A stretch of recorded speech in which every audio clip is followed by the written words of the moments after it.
할렐루야. 일주일 잘 지내셨습니까? 우리 한번 옆분에게 인사합니다. 잘 오셨어요? 축복합니다. 인사할게요. 오늘 달려나와 예배하시는 모든 성도님들을 예수의 이름으로 축복합니다. 오늘 하나님께서 준비하신 말씀의 은혜를 쏟아 부어 주셔서 우리의 심령을 또 회복하여 주시고 새롭게 하여 주실 줄로 믿고 확신합니다. 저희 세종그나라 교회는 이제 주일 예배 때마다 마태복음 말씀을 계속 연속적으로 강해 설교하고 있으며 오늘은 30번째, 30번째 시간으로 본문은 7장 1절에서 12절까지의 말씀을 읽었고요. 말씀의 제목은 다음과 같습니다. 한번 같이 해보시죠. 시작. 구하고 찾고 두드려야 될 은혜. 구찾두. 구하고 찾고 두드려야 될 은혜가 뭔가 우리가 그토록 구하고 찾고 두드려야 될 것이 과연 무엇인가를 좀 나누어 보도록 하겠습니다. 자, 이제 산상수훈의 거의 끝부분에 도달하고 있습니다. 5장, 6장, 7장 전체가 산상수훈인데 이제 7장은 그동안의 산상수훈의 결론과 같습니다. 굳이 말하자면 다음 주에 하게 될 12절부터 끝절까지가 산상수훈의 결론이라 이렇게 말할 수 있습니다.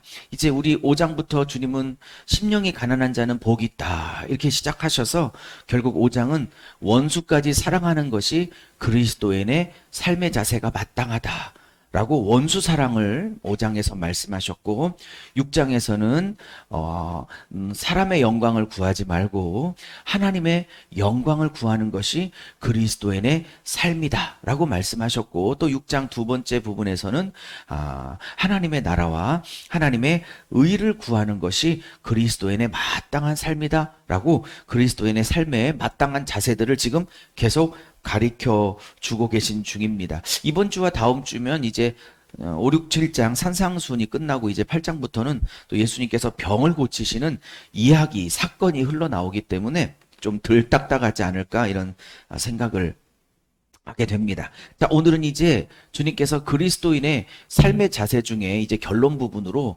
비판에 관한 문제를 본격적으로 이야기를 하십니다. 오늘 단락을 따지면 굳이 세 단락으로 나눌 수 있어요.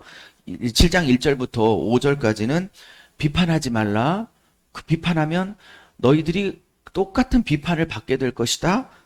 네 속에 들보, 기둥인데요. 너희 속에 기둥 같은 허물과 죄가 있는데 남들 눈에 있는 작은 티, 이게 지푸라기란 뜻인데 작은 지푸라기 같은 그 티를 보고 왜 남을 비판하느냐 뭐 이렇게 비판하지 말라는 말씀. 여기까지는 잘 이해가 됩니다. 자, 6절은요. 딱 한 절이 나오는데 그래 놓고 예수님께서 6절에서 거룩한 것 혹은 진주를 개나 돼지에게 주지 말라. 그러면 그 돼지가 귀한 것 진주를 발로 밟든지 또 그것을 주는 사람을 물어 뜯고 찢을지 모르니 상할지 모르니 조심하라는 이런 다소 좀 애매한 말씀을 하십니다. 이것이 비판의 문제와 5절까지 나오는 비판의 문제와 6절에 나오는 이 거룩한 것, 개화돼지와 이게 무슨 관계인지를 전혀 잘 모르겠 것 같은 말씀을 하셔요. 근데 제가 보기에는 이것은 정확하게 같은 얘기를 하고 있습니다. 그래놓고 또 밑도 끝도 없이 구하라, 두드리라, 찾으라 그러면 찾을 것이 얻을 것이요 열릴 것이다. 그 유명한 본문을 하시죠. 그리고 또 예화를 쓰시면서 악한 자라도 자식이 떡을 달라면 돌을 주진 않지 생선을 달라면 뱀을 주진 않지 이렇게 악한 아비라도 좋은 것만 주고 싶어 하는데 하물며 사랑이 많으신 하나님 너희 아버지께서는 얼마나 좋은 것을 주시고 싶어 하시겠냐 이렇게 이제 말씀을 하시면 여기까지가 두 번째 단락이고요. 그리고 이제 학자들이 말하는 황금률 골든 룰이라고 말하고 있는 그리스도인의 삶의 원칙 남에게 대접받고 싶은 게 있으면 그대로 남을 먼저 대접해라. 그러면 너희도 같은 대접을 받을 것이라는 소위 황금률. 그러니 오늘 이 세 가지 본문 비판 그다음에 좋은 것을 개나 돼지에게 던지지 말라. 세 번째 그다음에 이 무엇이든지 남에게 대접받고 싶은 대로 대접하라. 언뜻 보면 이 세 본문이 전혀 관계가 없는 세 본문처럼 보이고요. 그렇기 때문에 설교도 따로따로 세 번 그냥 아무 연결점 없이 해야 될 것처럼 느껴지는 본문입니다. 자, 이 세 본문을 제가 묶은 것은 시간의 문제이기도 하지만 내용이 많으니까요. 그것보다는 이 세 본문이 정확하게 한 얘기를 하고 있기 때문에 이 세 본문을 좀 많지만 한 번에 얘기하도록 하겠습니다. 자, 오늘 이 본문의 내용은 설명드린 대로 이와 같습니다. 자, 이 연결이 없어 보이는 이 세 본문을 가지고 왜 한 가지 이야기를 하고 계신지를 좀 살펴보도록 하겠습니다. 자, 주님께서 저에게 주신 말씀을 정리해 왔습니다. 첫 번째 말씀입니다. 한번 같이 크게 선포해 보시죠. 시작. 남의 허물과 죄를 통해 내 모습을 봐야 합니다. 할렐루야. 여러분, 오늘 설교가 조금은 좀 딱딱할 수 있지만 오늘 이 설교가 정말 깊이 여러분의 심령과 폐부를 도려내서 우리 하나님 앞에 하나님이 정말 언짢아하시고 싫어하시는 이 비판의 문제가 깨끗하게 우리의 삶 속에서 떠나갈 수 있게 되기를 예수의 이름으로 축복합니다. 오늘 주님께서 저에게 강력하게 도전하신 첫 번째 메시지는 남의 허물과 죄를 보면 너는 너의 허물을 보니? 라는 사실 이었습니다. 하나님께서 우리에게 남의 허물과 죄를 보이시는 문제는 비판하거나 씹어대거나, 표현이 좀 그래서 죄송합니다, 뒷담화를 하거나 후욕을 뒤에서 욕을 하거나 그렇게 하기 위하여 보이시는 게 아닙니다. 성격이 예민한 분들 계시죠. 영적으로도 예민하거나 그냥 성격적으로도 굉장히 기질적으로도 예민하고 날카로운 분들이 계십니다. 그런 분들은 보통 남의 허물과 부족함이 먼저 보이죠. 그럼 보이는 거 어떻게 하겠습니까? 그렇게 영적 기질, 육적 기질, 성품적 기질을 그렇게 타고난 걸. 그 자체는 잘못된 건 아니라고 보여지는데요. 그렇게 보여지고 난 다음에 어떻게 반응하고 대응할 것이냐? 라는 사실이 오늘 메시지의 핵심입니다. 자, 이 마태복음은 주로 유대교에서, 즉 모세오경부터 시작한 구약성경 39권을 굳게 믿고 있는 유대교, 그렇죠? 여호와를 믿고 있는 유대교 신자들이었는데 사역 전도자들에게 복음을 받아서 이제 막 예수를 믿게 된 유대교 출신 기독교인들에게 쓴 편지가 바로 마태복음입니다. 그러므로 그들은 오랫동안 율법주의에 찌들었고 이 중에 많은 사람들이 바리새인들이었고 또 예수님께서 이 땅에 3년 반 공생애를 하시며 수도 없는 바리새인들과 지금 싸우고 계시기도 하죠.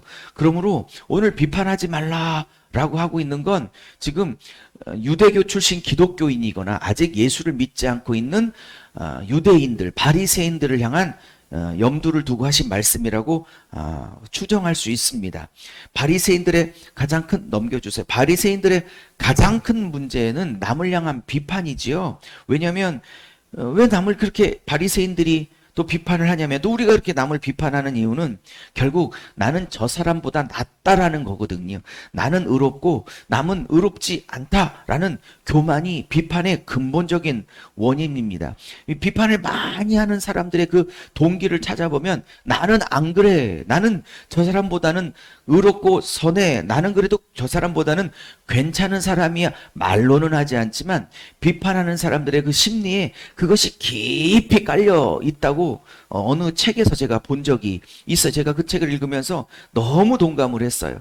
누군가를 많이 씹어대기를 즐겨하는 사람들은 사실은 그렇게 남을 씹어대고 후욕과 뒷담화를 하면서 결론은 나를 높이고 있다는 것을 본인도 모르고 그렇게 하고 있는 것입니다.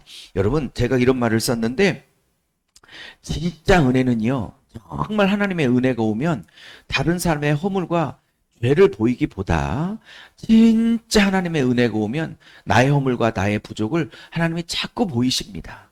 진짜 은혜는 내 모습을 보게 합니다. 이 비판이란 단어 크리노는 따라해 보시죠. 크리노. 이 비판하지 말라, 이 크리노 하지 말라 할 때 이 크리노는 예수님이 이 땅에 재림하시고 난 다음에 믿는 자든 믿지 않는 자든 다 육체로 부활하고 난 후 백보자 심판이라고 하죠. 흰 보좌 앞에 모든 사람이 부활해서 이 땅을 어떻게 살았는지 예수님께 하나씩 이렇게 심판할 때에 쓰였던 단어가 바로 이 크리노예요.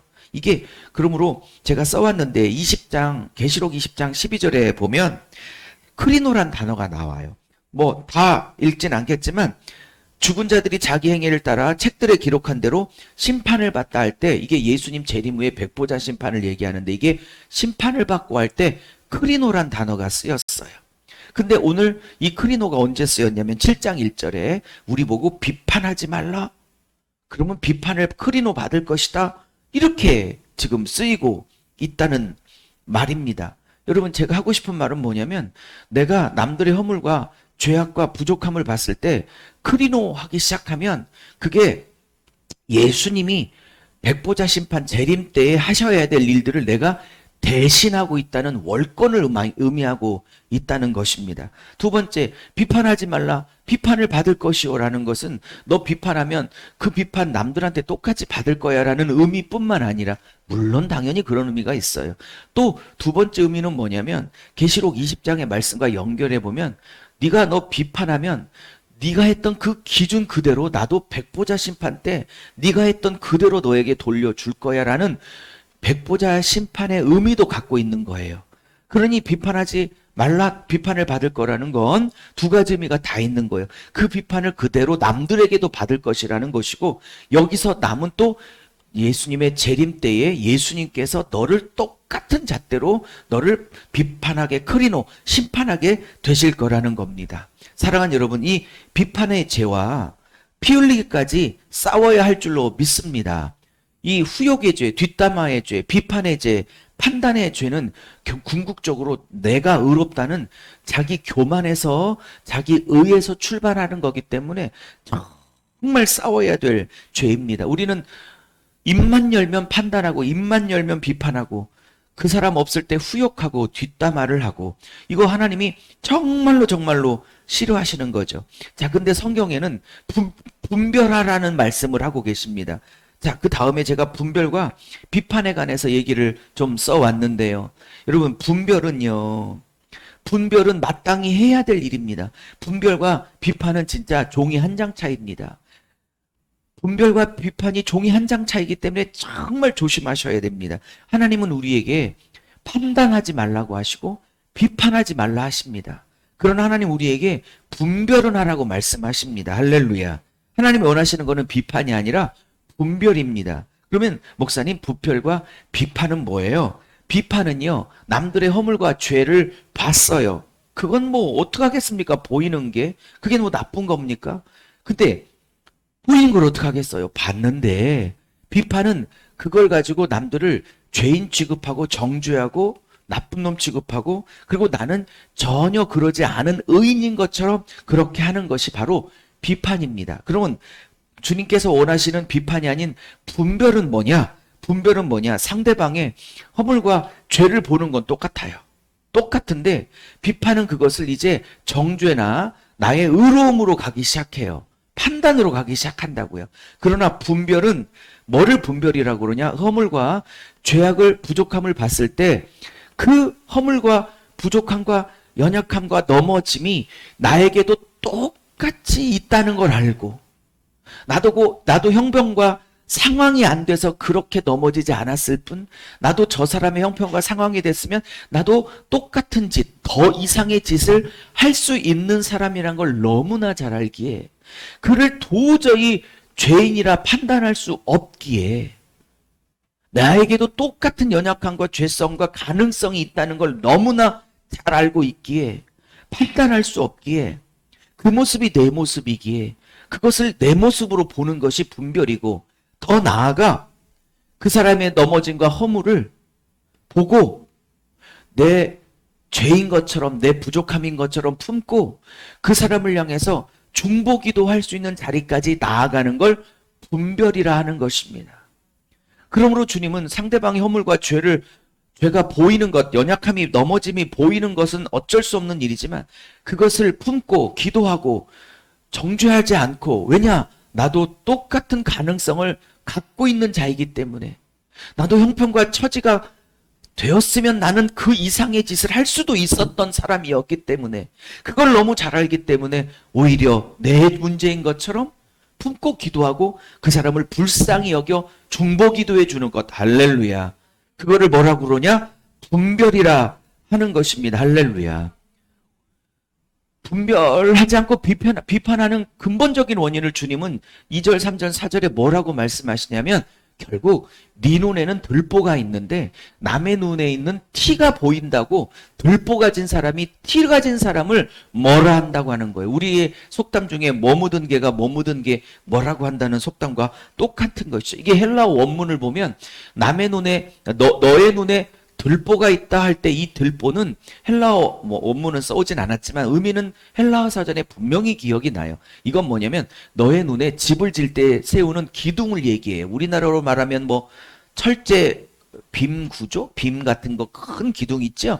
그러니까 너의 눈에는 허물과 부족함과 연약함과 죄악이 들보처럼 기둥처럼 그렇게 굳건하게 있는데 남에게 있는 작은 티, 이건 헬라어 원문에 지푸라기를 얘기하는 겁니다. 이 지푸라기를 보고 그렇게 비판하고 정죄할 수는 없다는 거예요. 네가 정말 남에 있는 부족함과 연약함을 고쳐주고 싶으면 주님께서 먼저 요구해요. 네 눈에 있는 들보가 제거되고 그 다음에 다른 사람의 작은 허물들을 그렇게 사랑으로 고쳐줄 수 있을 것이라 라고 말씀하십니다. 그러므로 내 눈에 있는 들보를 먼저 제거하라 하십니다. 사랑하는 여러분 눈에 있는 들보는 무엇입니까? 여러분 안에 있는 들보가 먼저 보이십니까? 남 안에 있는 작은 티가 먼저 보이십니까? 남편 안에 있는 작은 티가 먼저 보이십니까? 내 눈에 내 삶 속에 있는 버리고 고쳐야 되는 많은 들보가 더 먼저 보이십니까? 사랑하는 여러분, 오늘 첫 번째 주제는 그런 겁니다. 남의 허물과 부족함과 죄악을 통해 내 모습을 바라봐라. 내 모습을 바라봐라 라는 겁니다. 그러므로 우리는 이 싸움을 반드시 해야 될 것입니다. 이 싸움을 반드시 해야 될 것입니다. 비판의 죄는 절대로 하나님이 기뻐하지 않는 죄며 이 비판과 정죄와 판단과 후욕, 뒷담화는 반드시 그 기준, 똑같은 기준으로 하나님이 예수님이 심판 보좌에서 우리에게 묻게 될 것이라는 사실입니다. 자, 두 번째입니다. 두 번째. 첫 번째와 두 번째는 같은 얘기인데 조금 더 구체적으로 얘기를 나눠봤습니다. 자, 두 번째입니다. 시작. 책망과 지적을 못 받아들이는 것은 내가 교만하다는 증거입니다. 오늘 이 7장 1절부터 5절까지의 비판의 문제를 바리새인들이 산 밑에서 예수님의 설교를 듣고 많은 유대인들이 은혜도 받았지만 많은 유대인들은 또 격분하기도 했습니다. 바리새인들은 예수님의 책망과 지적에 격분했어요. 마태복음 전체를 보면 얼마나 바리새인들의 의의를 주님이 책망하시는지 몰라요. 회칠한 무덤이다. 잔의 겉은 깨끗하지만 속은 온갖 가증한 것으로 가득 차 있는 그러한 것이다. 겉만 깨끗하면 되냐? 속에는 썩어 문드러지는 그 가증한 죄와 말라 비틀어진 뼈가 그렇게 많으면서 무덤의 겉만 번지르르하게 회를 칠하면 되겠냐? 라고 주님이 그렇게 수도 없이 책망을 하시죠. 수도 없는 논쟁을 바리새인과 벌입니다. 아마 6절은 이 설교를 듣고 있는 사람들의 표정을 읽으셨던 것 같아요. 한참 비판의 문제를 얘기하다가 이것을 받아들이지 않고 있는 바리새인들, 자기 의에 충만한 사람들. 여러분, 바리새인들은 이미 없어진 지 오래되어 있지만 바리새인적 영성은 얼마든지 한국 그리스도인들 안에 있기 마련입니다. 그러므로 오늘 이 비판의 문제를 보고 내게 말씀하시는 게 아닌가 깊이 생각해 보셔야 합니다. 왜냐하면 이 산상수훈이 지금 절정에 이루고 가고 있기 때문에 마음 심중에 깊은 곳, 좀 추우세요? 좀 끄세요? 마음 깊은 곳에 있는 깊은 곳에 내려져 있는 그 죄성을 주님께서 깊이 건들고 계시는 겁니다. 자, 거룩한 것과 진주를 개나 돼지에게 던지지 말라고 하십니다.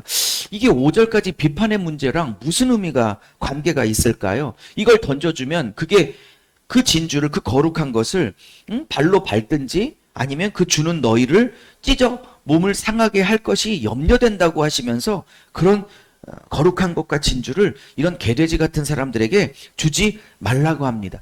이게 뭘까? 5절과 6절의 말씀이 전혀 어떤 논리적 연결관계를 찾기가 쉽지가 않아요.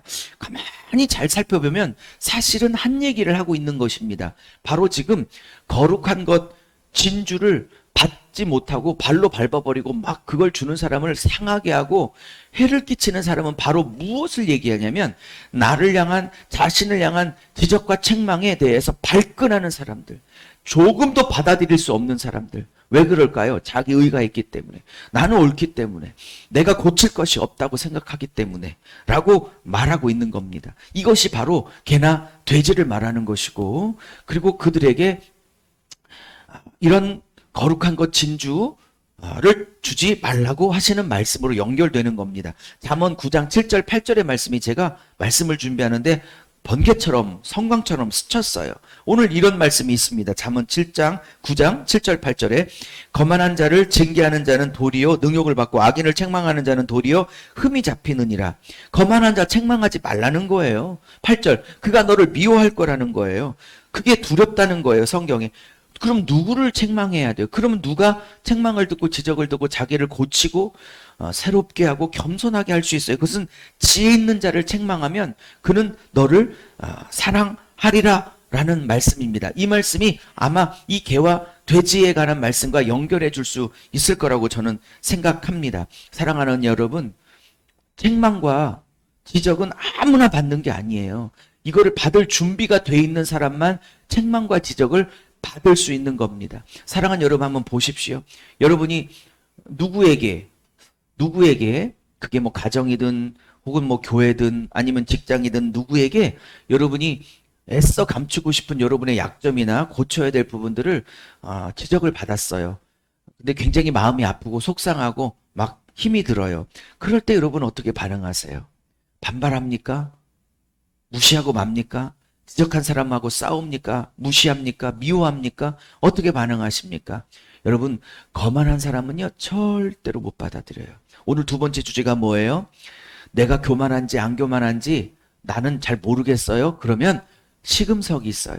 내가 고쳐야 될 부분을 아내가, 내가 고쳐야 될 부분을 남편이, 때로는 내가 고쳐야 될 부분을 자식이, 내가 고쳐야 될 부분을 동료 집사님이, 또 목사가, 저에게는 양떼가 저에게, 그렇게 했을 때 목사가 책망과 지적을 못 받아들이고 목사가 발끈하면 절대 겸손한 목사가 아니죠. 제가 목회한 지 단독 목회 14년이고 다른 교회 전도사 부교육자로 있은 지 한 20여 년, 21년, 22년 이렇게 되는데 제가 그랬던 것 같아요. 전도사 때도 그랬고 개척 초기에도 그렇고, 누가 저를 사랑하는 마음으로 지적하고 더 잘되게 하는 마음으로 이렇게 지적하면 발끈했던 것 같아요. 교만했던 거죠. 설교 준비하면서 참 너무 교만했구나. 너무 교만했구나. 특별히 사람들이 못 받아들이는 영역이 어디냐면 내가 평소에 그렇게 자부심을 갖지 않고 있는 영역, 지적을 받아도 충분히 인정할 수 있는 영역, 이런 데는 발끈하지 않아요. 근데 사람들이 내가 괜찮다고 생각하는 영역, 그래도 이쯤이면 된다고 생각하는 영역, 내가 자랑하고 그래도 자부심이 있었던 자기 의가 쌓여져 있던 영역에 자존심을 딱 건들면 발끈해요. 여러분, 정말 겸손은 그 부분에, 그 영역에 있어서 겸손해야 되는 것입니다. 그러므로 내가 교만한 자인지 안 교만한 자인지 잘 모르겠어요. 그러면 내 예민한 부분을, 내가 이렇게 지키고 싶은 부분을 나는 철옹성같이 내가 딱 이렇게 가드를 치고 있는, 울타리를 치고 있는 부분에 탁 건드렸을 때 그것을 겸손하게 받고 자신을 돌이키고 나를 낮출 수 있으면 그게 겸손이고요. 절대 받아들이지 못하고 반발하고 욱하고, 그렇게 성질이 나고 혈기가 나면 그것은 절대 내가 교만하다는 증거입니다. 여러분은 어떻습니까?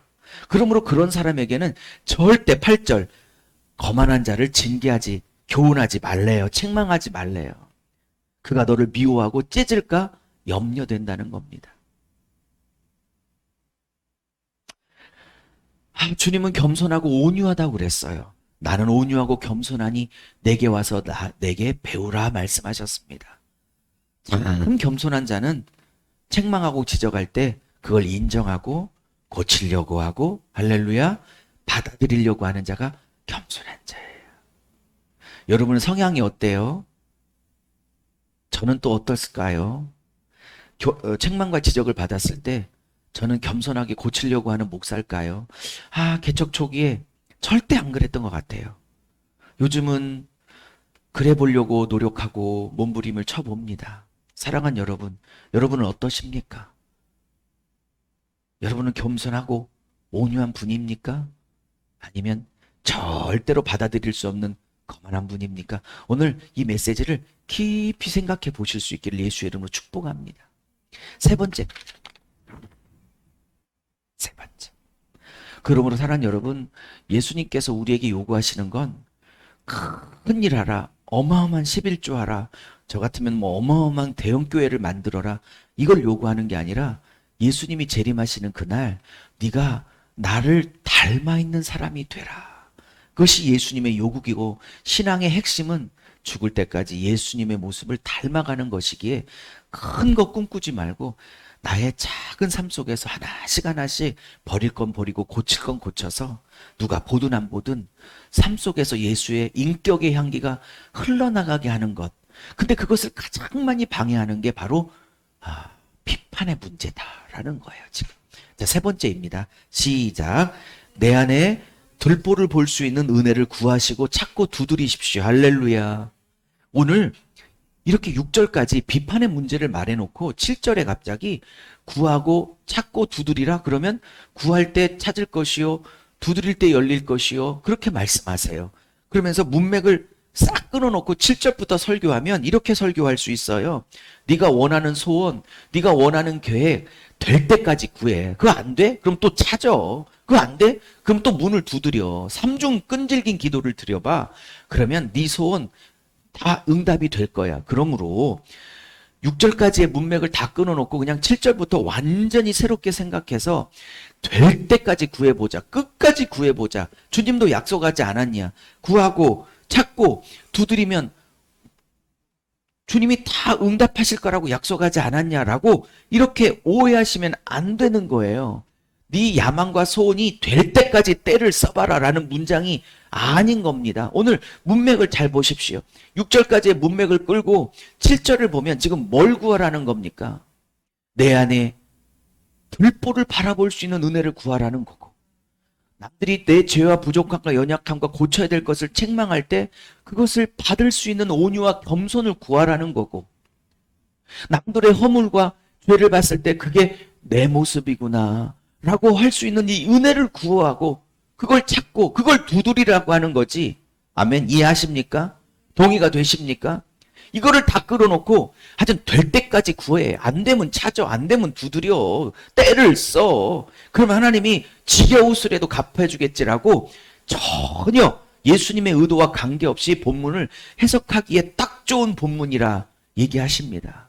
그러니 이걸 또 오해하기 딱 좋게 예화까지 쓰셔갖고 뗐으면 다 줘. 이걸 오해하기 좋게 예화를 쓰셨어요. 예화를 또 어떻게 쓰셨냐면, 아무리 약한 아비라도 자식 새끼가 떡 줘요 그러면 돌 주고, 생선 먹고 싶어요 그러면 뱀 주는 아비가 없는데, 하물며 하나님께서는 구하는 택한 자식에게 예수의 피로 생명 주고 바꾼 그 아들 딸들에게 그때 쓰는데 어떻게 안 들어주실 거냐고 오해하기에 딱 좋게 예화까지 나와 있다 이 말입니다. 그런데 오늘 이 본문을 제가 설명드린 대로 이렇게 오해하시면 안 되는 본문입니다. 오늘 이 본문은 쭉 1절부터 문맥을 따라오면 이것은 분명히 내 안에 죄를 볼 수 있는 은혜를 구하라 라는 것입니다.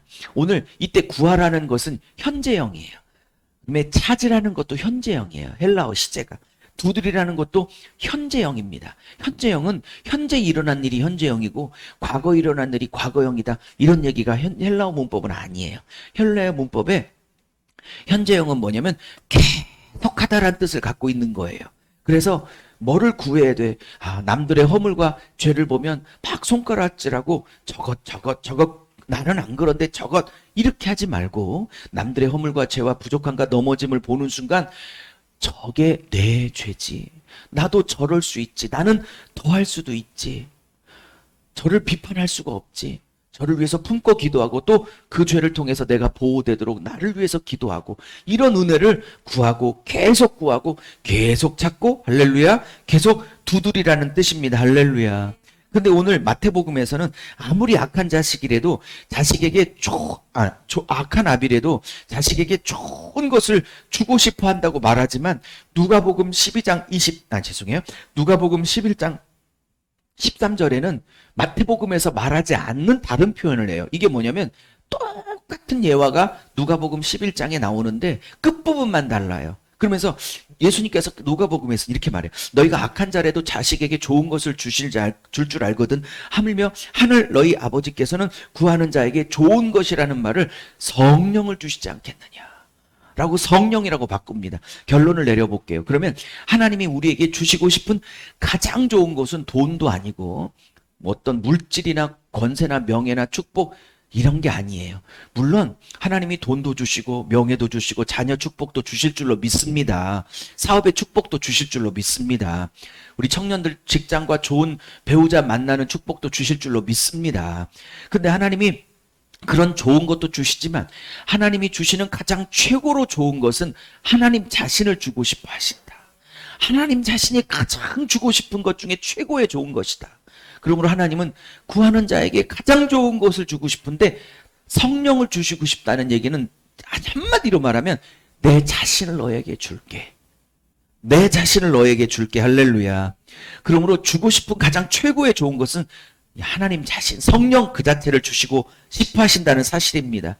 그 성령님은 내 안에 들어오셔서 가장 먼저 하는 게 뭐냐? 방언 주시는 게 아니에요. 성령이 내 안에 주시면 방언 주시고 뭐 은사 주시고 축복 주시고 뭐 길을 열어 이런 것보다 성령이 내 안에서 가장 먼저 하신 일은 한 가지예요. 내가 얼마나 큰 죄인인 걸 깨닫게 하시고 그럼에도 불구하고 이 죄인을 얼마나 하나님이 사랑하셨는지를 보이시는 역할을 하시는 겁니다. 그것이 성령님이 가장 먼저 하시는 겁니다. 그러므로 은혜 중에 큰 은혜, 가장 큰 은혜는 내 모습이 보여지고 그런데도 불구하고 이런 쓰레기 같은 나를 위하여 생명을 주신 은혜가 보여지고 이런 나를 있는 그대로 보아주시는 그 하나님의 은혜가 보여지는 것이 우리가 찾고 구하고 두드려야 될 은혜인 줄로 믿습니다. 자, 마지막 네 번째. 이것은 짧게 정리할 수 있을 것 같아요. 자, 이러면서 12절에 그러므로 남에게 무엇이든지 남에게 대접받고 싶은 대로 너희도 먼저 남을 대접하라. 이것이 율법이요 선지자 아니라 그러면서 학자들이 이거를 골든 룰, 황금 룰이라 즉 그리스도인이 삶을 살아가는 황금 자세, 황금 법칙이다. 골든 룰이다. 이렇게 이제 표현을 했어요. 이것도 11절까지 문맥과 언뜻 보면 아무런 연결이 없어 보여요. 근데 오늘 쭉 말씀을 듣고 보니까 이 12절 황금률도 비판의 문제랑 계속 문맥이 따라오고 있다는 사실을 알 수 있어요. 그리스도 황금률은 남에게 대접받고자 하는 대로 남을 대접하라는 겁니다. 여러분 말씀을 마무리하려고요. 남을 비판하고 정죄하잖아요. 반드시 나도 언젠가는 그 비판과 정죄를 똑같이 받아요. 이 땅에 살며 사람에게 받을 확률도 굉장히 많고요. 사람에게 받지 않는다면 반드시 내가 했던 그 기준과 잣대를 똑같이 하나님이 예수님의 백보자 심판대에서 내게 들이미실 거라는 얘기예요.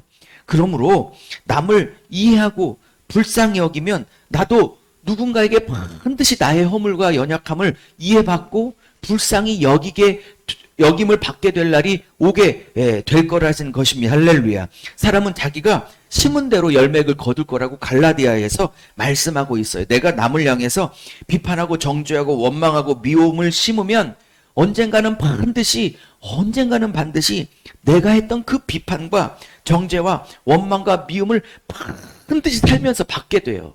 아니면 죽어서라도 예수님께 똑같은 잣대로 심판을 받게 돼요. 반대로 내가 은혜를 심고 할렐루야 자비를 심고 용서를 심고 긍휼을 심고 이해를 심고 희생을 심고 헌신을 심으면 언젠가는 이 땅에 살며 남들에게도 은혜를 받고 용서를 받고 자비를 받고 긍휼을 받고 희생을 받고 이해를 받고 할렐루야 긍휼히 여김을 받게 되는 날이 올 것입니다. 이것이 바로 황금률입니다.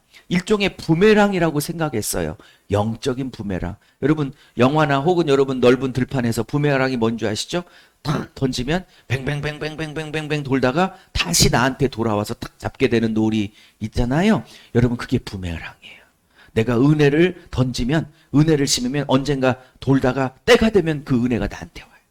내가 화를 내고 짜증을 내고 비판하고 손가락질을 해도 될 상황이 있었는데 그거를 예수의 사랑으로 덮어버리고 용서해줘버리고 이해해줘버리고 품어버리면 당장은 억울할 것 같아도 몇 년 지나면 그게 돌고 돌아서 내가 실수를 하고 내가 아픔을 주고 내가 그런 욕을 먹어야 될 때 내가 심은 걸로 인하여 그게 돌고 돌아 나에게도 이해받을 날이 오고 긍휼을 받을 날이 오고 용서를 받을 날이 온다는 뜻이에요. 이 땅에 아니면 예수님 백보자 심팔 때 그렇게 해주시겠다는 거. 할렐루야. 이게 바로 긍휼입니다. 이게 바로 황금률입니다. 여러분, 그러므로 오늘 전혀 연결되지 않을 것 같은 세 가지 단락이 완전히 비판의 문제로 하나로 연결되고 있다는 것을 우리는 배웠습니다. 그리고 하나님 앞에 또 많은 사람 앞에 사랑과 용서와 자비와 이해와 품는 것과 이런 희생과 헌신을 심어서 또 우리 또한 우리의 부족함을 언젠가는 그렇게 다시 받을 수 있는 복된 황금률로 살아갈 수 있는 성도님들 다 되어지기를 예수의 이름으로 축복하며 설교를 가름합니다. 감사합니다. 우리 한번 통성으로 기도합니다. 반주해 주세요.